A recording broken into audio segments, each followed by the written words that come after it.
Hello there.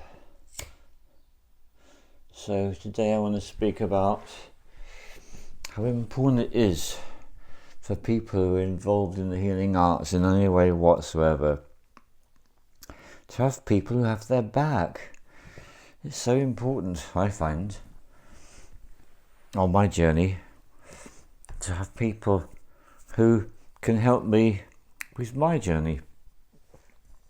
And I'm especially grateful today to my latest ally in this sense, who is called Naniori, and she is my acupuncturist. And I've had acupuncture before in the past, but I feel I've been projected onto a journey of incomparable subtlety and benefit, which is why I thought I'd speak to you about it. So I went to a presentation which she did about traditional Chinese medicine, and her grasp of the subject was my green light to proceed. And on my first session a few weeks ago, she did something called the Awakening of the Dragons, which I'd never heard of before.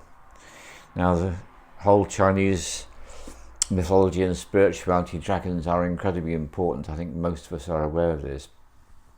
And so what she was doing is she was awakening energy lines in my body effectively, which are those that connect the different organ pairs together.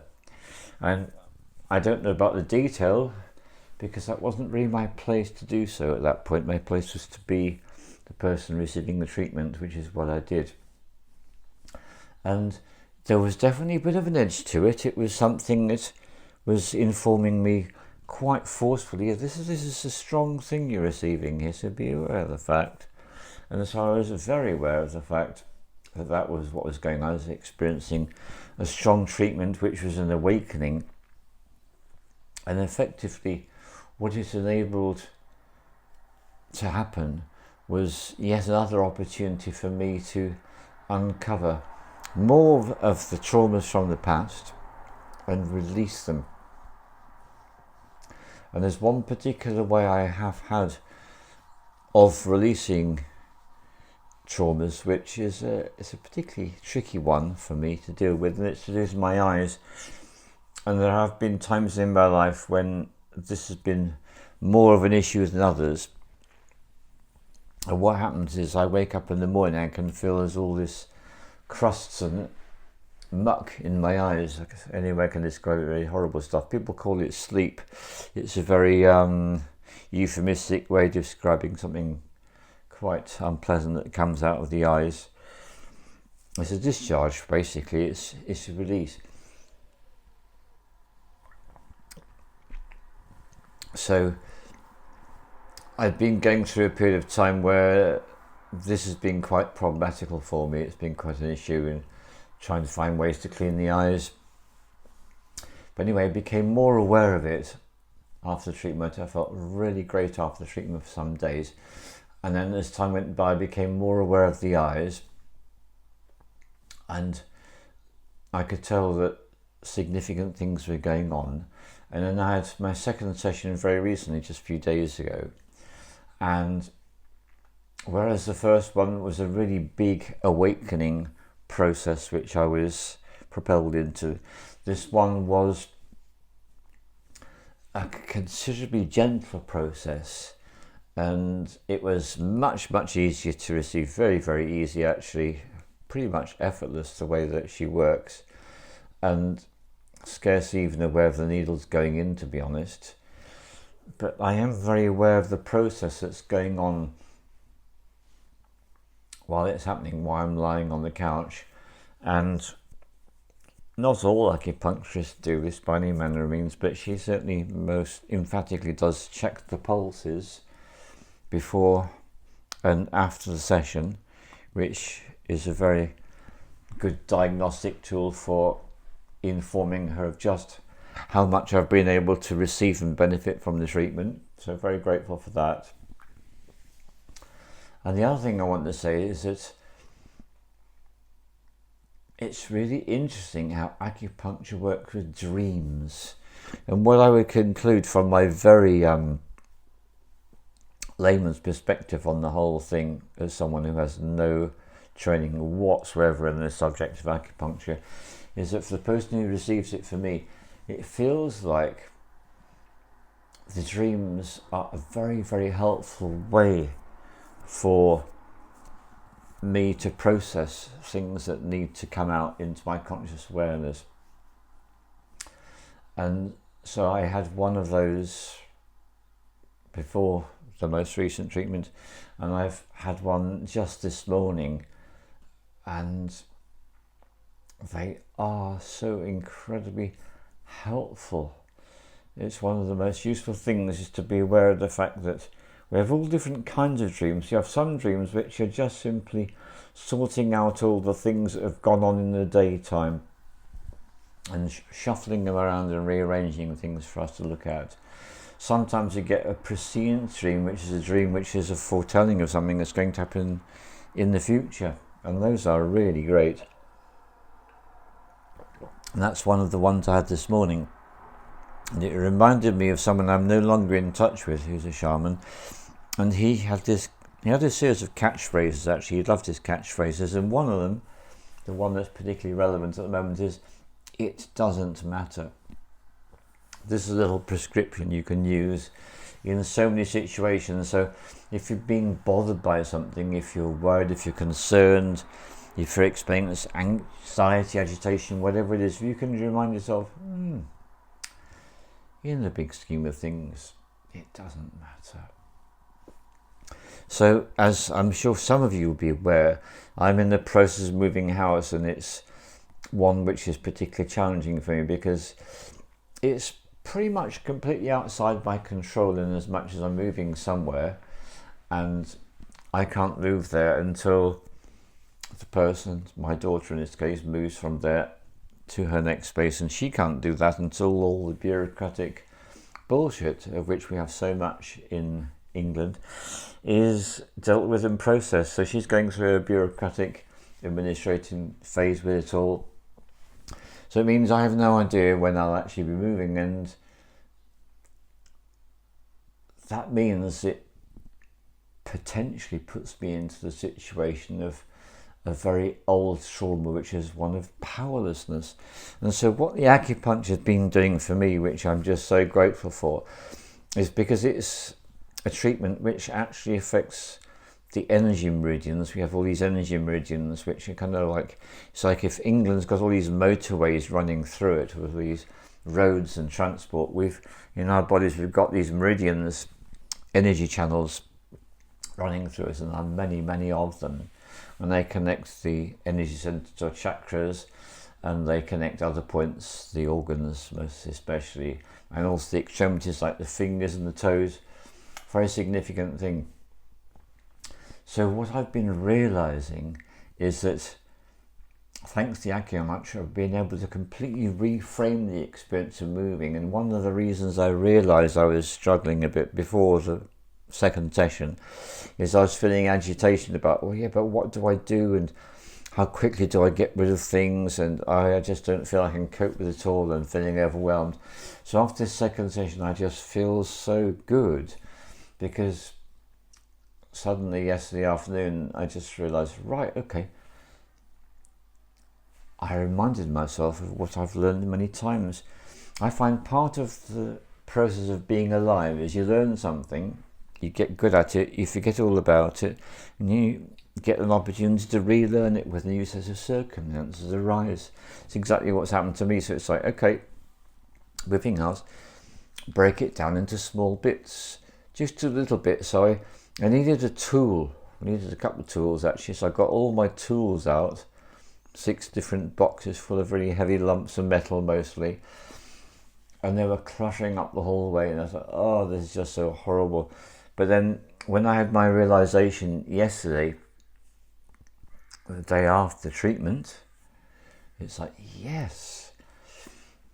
I suddenly started sorting the tools, and I realized you don't need all this lot. So I cleaned one of the containers and started putting all the things I'm definitely going to get rid of into a container. And suddenly my tool collection has gone down by about 30%. I get rid of 30% easily, so that feels like such a good step. And then that led on later in the day to realising, haven't looked at towels. You've got more towels you need. Come on, let's get the towels out. And then that followed into, let's get the kitchen and the tea towels out. And it just makes me feel so good when I take the job of decluttering into bite-sized pieces and get on and do a bit and see, look, it's done. And then a friend contacts me about whether it might be the fact that I might have any chairs I could do getting rid of. And it's like, yes, there's one I've been wanting to get rid of for an embarrassingly long time. And it's like, right, it is now sitting next to the door, next to the front door, on its way out. And I'm just so incredibly grateful for these acupuncture sessions I'm having. And what I'm feeling about acupuncture is one of the things it does, when we get out of balance, it rebalances us. That's wonderful. And also, it enables this relationship which we're all mostly unaware of. We're mostly unaware of the relationship between the different organs in our bodies. And I do remember from a health counsellor's course that the organs in the Chinese medical system are in pairs.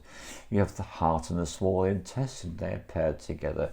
So is the liver and the gallbladder, so is the lungs and the large intestine. Spleen and the pancreas. Spleen and the stomach and the pancreas, actually. So you've got these different organ pairs going on.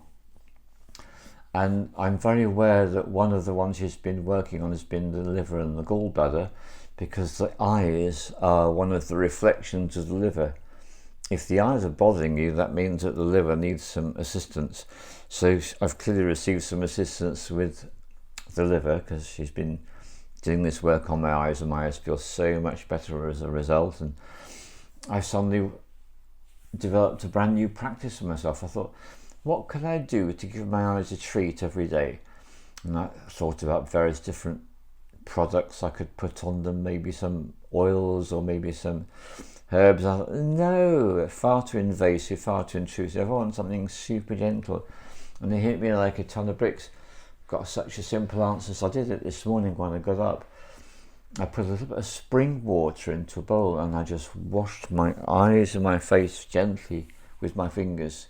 Not even using any tool, but simply my clean hands and my clean fingers, just gently putting the spring water onto my face and my eyes. I thought, wow, this feels fantastic. It's a really good way to hydrate.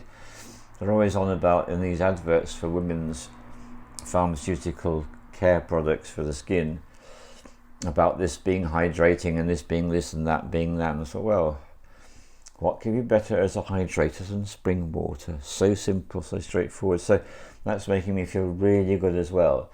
So I guess what I'm saying to conclude is, if you are a shaman or any kind of a healer, one of the things you want to consider is, when do you go and get healing from someone who can help you?